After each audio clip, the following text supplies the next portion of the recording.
Delivered with stealth-like precision, the video starts with a man in a warehouse picking up a guitar from a chair, strumming it enticingly before the central character, Donald Glover, is revealed, shirtless, poised in an almost meditative pose. He then slow dances erratically towards the man before shooting him in the back of the head. As the video unfolds, Glover continues to dance frantically while chaos ensues in the background, intermittently wielding a gun, killing Okojie with chilling speed and accuracy. The video This Is America has just been released by Glover under his moniker Childish Gambino, and it has sparked controversy and admiration around the world. I've followed Glover's career with great interest over the years. I'm a fan of his work, from his days writing for 30 Rock to his forays into the musical landscape, more recently, his outstanding efforts as a writer, producer and actor for the series Atlanta, which explores Black American life through an aspiring hip-hop artist and his manager cousin. It's funny, surreal and insightful. Glover gave us Redbone, a track immortalized in the movie Get Out.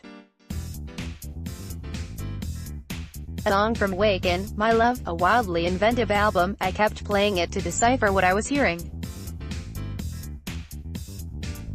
He occupies a fascinating space in pop culture, an experimental black artist who straddles different mediums comfortably.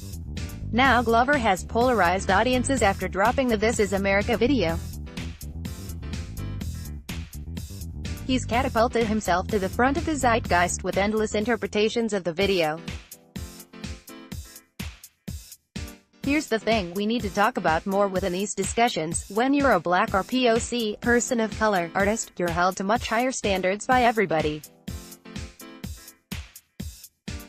If you find yourself in this position, get ready, you better be beyond excellent, you better prepare yourself for the onslaught of dissection coming your way. The more successful you are, the more intense the gaze on you, the higher the expectations and the stakes. With much less representation of POC in comparison with our white counterparts, our communities watch to see positive reflections. We're heavily invested in our artists because we get to see some depiction of our humanity in ways we hope will be nuanced, revelatory. This is understandable. White audiences watch to find you relatable, accessible, sometimes non-threatening. You manage the remarkable achievement of pleasing everybody. It's a feat akin to walking on a goddamn tightrope with some bricks on your back. No wonder people go crazy. No wonder black artists can feel boxed in, limited, felled if they dare to be audacious in challenging ways. The pressure at that level is so intense, it must impact their sense of artistic freedom. It has to. When Whitney Houston burst on the scene in 1985, she was accused of betraying her gospel roots. She was booed at the Soul Train Awards, an incident that devastated her. Houston loved her blackness, although success at the top meant a watered-down sound, a carefully cultivated, wholesome image far removed from the spunky character she was. As astonishing a talent as Houston was, she never fully got to be herself as an artist in the beginning. That pressure must have taken a great toll on her. Glover, by contrast, seems to have more artistic license. His art is an ode to the Black American experience, its beauty, its complexities, its discomforts. He does it in ways that feel authentic, invigorating and provocative. I'm less interested in whether people like the video. I'm more interested in him having the artistic agency to be controversial. Why shouldn't he? Must he serve the celluloid version of tea and crumpets or safe, hackneyed depictions of what it means to be black and political? In 1989, Madonna caused a furore having the exquisitely attractive Leon Robinson in her Like a Prayer video. Cast as a street, he was interpreted as Black Jesus, closer to the reality than the blue-eyed, white Jesus we've been presented with. Some have declared that This Is America video a stroke of genius, others an exploitative take on black trauma. The truth lies somewhere in the middle.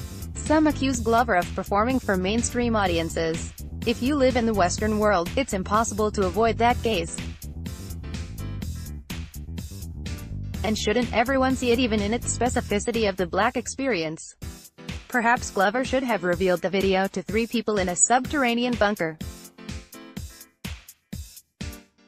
Art shouldn't always sit comfortably. It shouldn't always be something audiences passively consume without it forcing us to interrogate its subjects. Art should push the conversation in new directions. I'm reminded of the Roots What They Do video in 1996, a hilarious take on the tropes of hip-hop videos. The This Is America video is way more politically charged. It's taken Glover to new heights. He should steel himself. He'll be damned if he doesn't, damned if he doesn't.